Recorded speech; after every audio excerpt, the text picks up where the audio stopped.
पर्दा उठा दो लिल्लाहि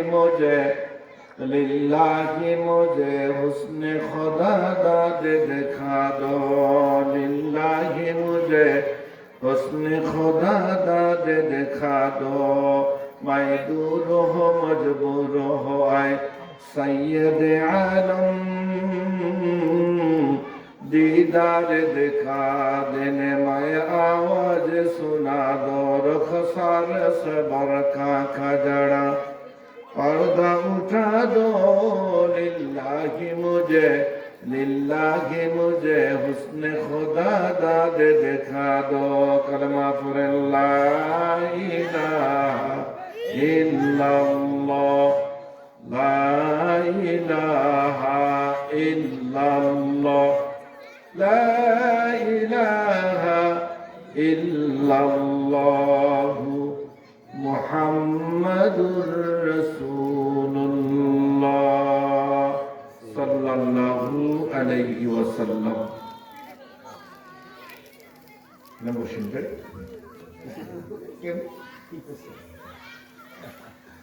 বসেন রে যুব সমাজের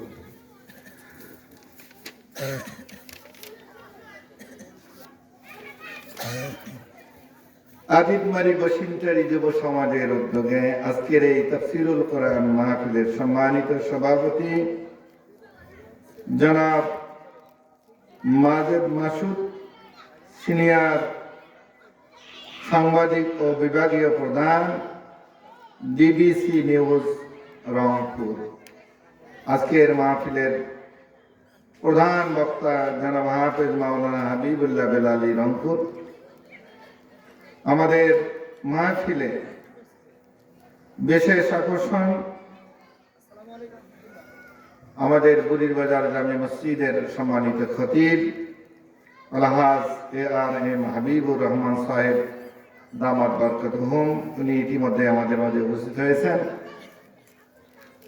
আদিতমারি বসিনটারি অত্র এলাকার দিনদার ভাইরা পর্দার অন্তরে মা বোনেরা মাবুদের দরবারে সকলে সমস্যার শুকরিয়া আদায় করি যে আল্লাহ তাআলা মেহেরবানি করে এই শীতের রাতে প্রতি বছরের ন্যায় এবছরেও আমাকে আপনাদেরকে এই মাজলিসে এই বেহেশতের বাগানে বসার তৌফিক দান করলেন সবাই বলে আলহামদুলিল্লাহ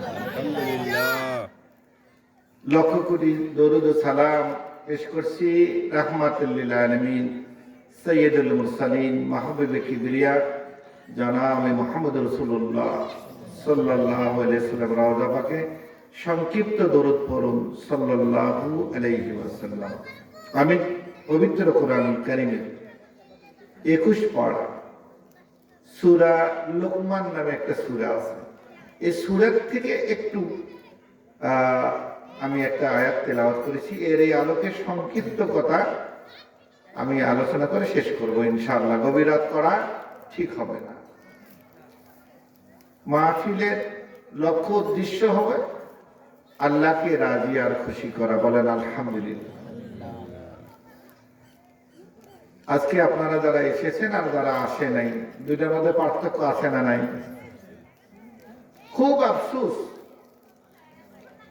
অনেকেই যারা এসেছেন আর যারা আসেন নাই পার্থক্য কিছু আছে যারা এখানে এসেছেন মাহফিলে বসেছেন এই মুহূর্তে আমি এর আগেও বলেছি আপনাদের এই মুহূর্তে আপনারা নিষ্পাপ বলেন আলহামদুলিল্লাহ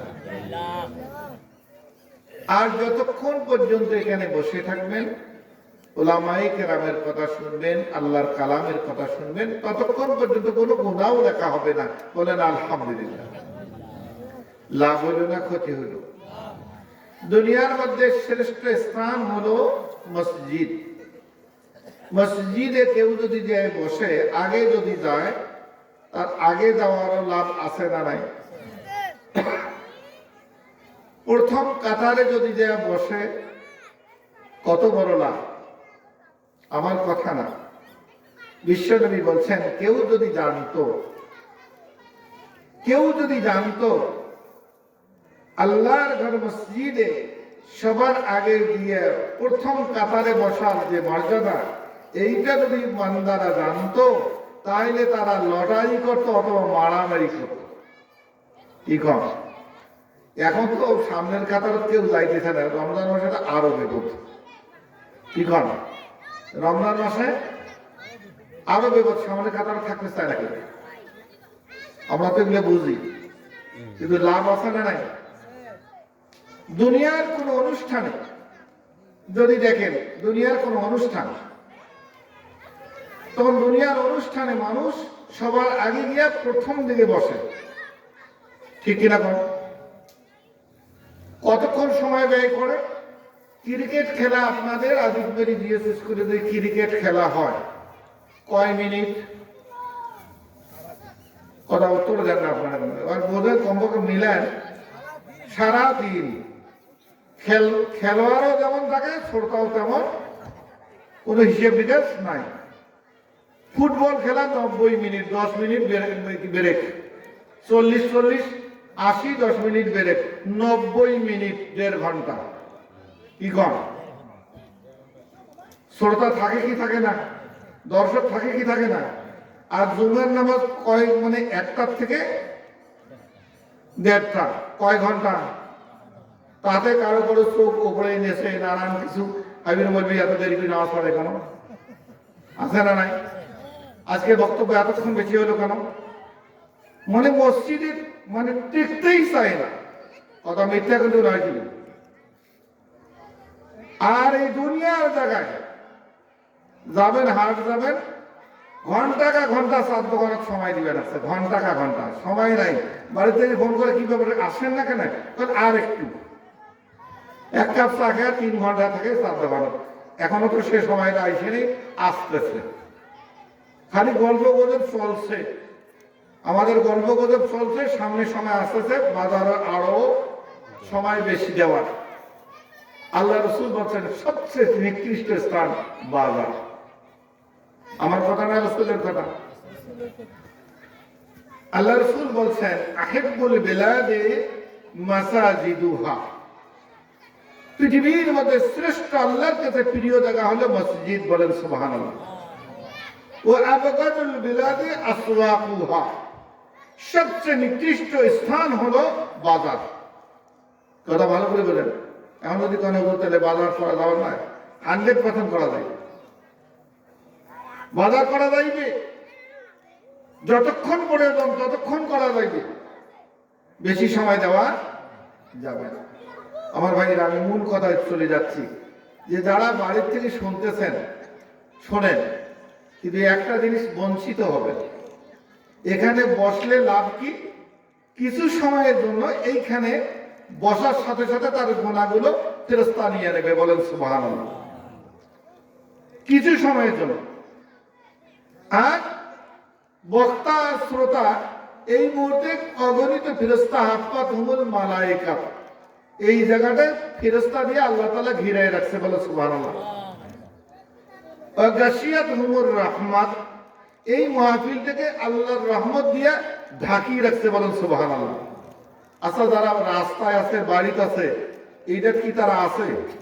কত ভালো করে বোঝেন। যারা বাড়িতে আছে তারা কি এই নিয়ামত পাইতেছে? যারা আসছেন আর যারা আসে নাই, পার্থক্য আছে না নাই? যারা আছেন এই মুহূর্তে আল্লাহ পাক আপনাদের কোনো গুনাহ লিখবে না। যারা বাড়িতে আছে তারা যদিও শুনে যাইবে, কিন্তু ঘটনা হলো যদি তারা অসুস্থ না হয়, আমি অনুরোধ করছি কিছু সময় জন্য আসেন। যদি অসুস্থ না হয়, হাঁটবেন না পায়, কি চলবেন না পায়, প্যারালাইসিস, মাজুর, আমি আপনাদেরকে ডাকতেছি না, যাদের সক্ষমতা আছে আমি আপনাদেরকে অনুরোধ করি আপনারা কিছু সময়ের জন্য এই বেহেশতের বাগানে এসে বসেন, ফেরেশতারা আপনাদের ছবিগুলো তুলে নিক, কাজে লাগবে ইনশাআল্লাহ। আমি পবিত্র কোরআনুল কারীমের সূরা লোকমান, নাম শোনেন নাই? মাইসে বেড়ার ঘরে নাম রাখে লোকমান, তাই হয় লোকমান হাকিম। এই লোকমান সম্বন্ধে আমি আপনাদেরকে একটু জানাই দিই আগে, তারপরে আমি সামনে যাই।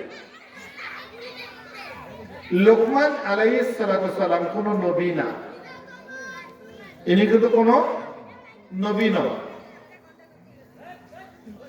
নবুয়ত বেচারা নেয় নাই। কিন্তু ইনি অত্যন্ত প্রজ্ঞাবান ব্যক্তি, খুব জানে। আল্লাহ তাআলা তাকে স্পেশাল মর্যাদা দিয়েছেন, তার নামে একটা সূরা পবিত্র কোরআনে কোট করে দিয়েছেন, এই বিশ্ববাসী যেন জানে। লোকমান আলাইহিস সালামের ছোটবেলায় যখন ইনার জন্মস্থান ইয়ামান আর মৃত্যু হয়েছে ফিলিস্তিনে, ইনি ছোটবেলায় গোলামি করতেন মানুষের বাড়িতে। ভালো করে শোনেন, এনাকে লোকমান হেকিম বলা হয় কেন? ইনি সবচেয়ে বড় প্রজ্ঞাবান ব্যক্তি। ছোটবেলায় চাকরি ছিল, যেই বাড়িতে গোলামি করেছে, ইনি একাই নয়, দুইজনে গোলামি করছে। ভালো করে শোনেন কাজে। মা বোনেরা, আপনারা আপনাদের প্যান্ডেলে চুপ করে মনোযোগ সহকারে শোনেন। হযরত লোকমান হাকিম আলাইহিস সালাম দুইজন গোলাম এক বাড়িতে গোলামি করেন। একটা সময় এসে গেল, মালিকের কি যেন খাবার, কে যেন দুইজনের মধ্যে কে যেন খেয়ে ফেলেছে। মালিক দেখতেছে দুইজনের পর বেদাত, দুই গোলামের পর বেদাত, আমার খাবারটা এরা দুইজন খাইছে।